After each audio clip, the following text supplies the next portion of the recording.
Hey guys, within this video I'm going to show you how to download and install the Temu app on your mobile device.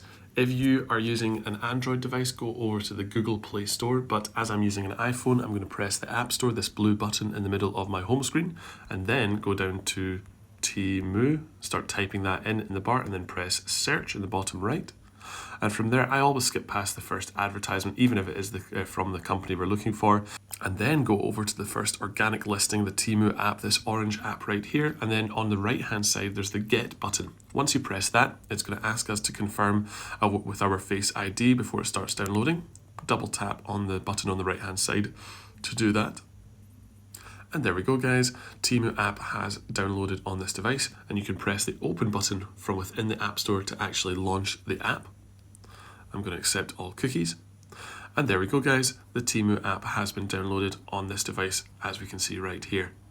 So guys, this has been another video for the My Tech Mastery YouTube channel. If it's been helpful, please like and subscribe. And if you do have any questions, leave them down in the comments below. Thank you.